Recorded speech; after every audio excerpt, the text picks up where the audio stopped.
I'm Sharon Swart. We're at the Cannes Film Festival with Hub Culture. Barry Meyerowitz, CEO and president of Phase 4 Films, is joining us today. Barry, welcome. Thank you very much. Thank you for joining us. Thanks for having me. You have started a distribution company that operates out of Toronto, but you also are in the U.S. Tell me about what your plans are in Cannes. Well, we're looking to acquire some films. We actually shook on a deal with some producers last night, so we're waiting to paper it, which we're very excited about. I wish I could talk to you about it, but not quite yet. Bummer. But it's a film that we intend to release theatrically. It's a great theme. It's got some great cast in it, and we think it's got a real chance to resonate. So we're very excited about it, to be able to close one so early, and we've got our eye on a few other ones right now. Great.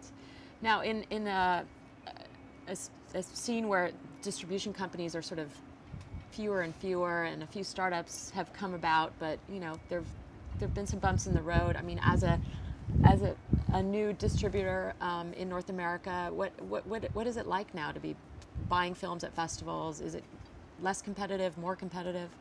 I think it's equally as competitive. There's still so many buyers in the marketplace, and it's hard to explain to people outside of the industry when you go see a film that a lot of people are tracking, and you're literally sitting in a theater with every single one of your competitors.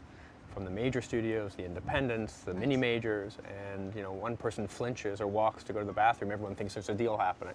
Yeah. So it's an interesting aspect of the business right now. But you know, there are so many films and many different distributors who have different focuses, and we pride ourselves on having quite a wide purview.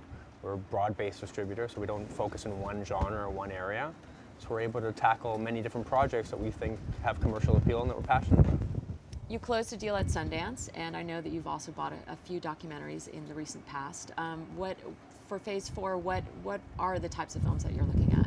Well, as I said, we really try to pride ourselves on, if it's commercial and we think there is appeal, we're going to take a shot at it.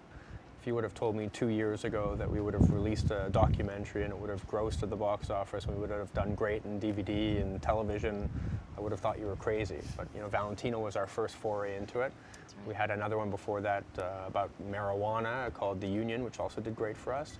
And that led us to acquire the Hugh Hefner documentary, which is just amazing. We actually screened it last night in Los Angeles, and it was a big tribute to Hugh Hefner at the UCLA Billy Wilder Theater.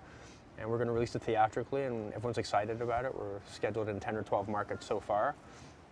So that's an example of, you know, that's a documentary focus. We're also big in kids and family, and we have some genre films. So across the board, whenever we find something exciting, nothing's going to turn us away if we think there's commercial appeal. Home video, of course, is a large part of your business, and with the downturn in DVDs, how is that affecting your business? Well, it just makes us think twice about spending and making sure we can project accurately, because the market is changing so rapidly that when you first look at a film to when you acquire it, that may be 6 months away. And when you've made those projections 6 months earlier to when you actually are going to release the film, you've got your materials and your trailers and all that. That could be 6, 12, 9 months, 9, 12 months away. So the market can have rapidly changed. And we caught ourselves a couple times projecting much higher and then thinking when it was actually time to release the film that the market had changed. So we're trying to be conservative, but at the same time, you know, we just had our 1-year anniversary as Phase 4, and we had a good year, and we beat our number. And the video business, while it's tough, it's still a great business to be in. You know, the retail side of the business declined, the rental side of the business increased. So you just have to pick your spots. And what we have found, and I get asked this question all the time by the bank and our board and advisors, is what are you going to do? And for us, we're an all rights distributor. So when we acquire the rights to a film, unless it's a very special case, we acquire all rights to the movie. So whether or not DVD declines and VOD and pay-per-view and digital increases, that's fine for us because we control the IP of the movie. And at some point in the future, if the hard goods of physical DVDs goes away, but it's through a cable or a phone or what, that's fine. Right. But for now, the DVD is still a really good business. And what's next for Phase 4? We're just keeping going. I mean, this is a marathon. It's by no means a sprint for us. And as I said, it's our 1-year anniversary. We're going into year 2, and I think we're positioned quite well to be one of the leading and one of the last independents standing. We're trying to be broad-based. We're trying to sell directly wherever we can, and we're trying to find higher caliber theatrical films that we can release on a wider basis. Fabulous. Thank you for joining us, Barry. Thank you very much. I'm Sharon Swart with Hub Culture. We're on the Future Films boat in Cannes. Barry Meyerowitz from Phase 4 joined us today.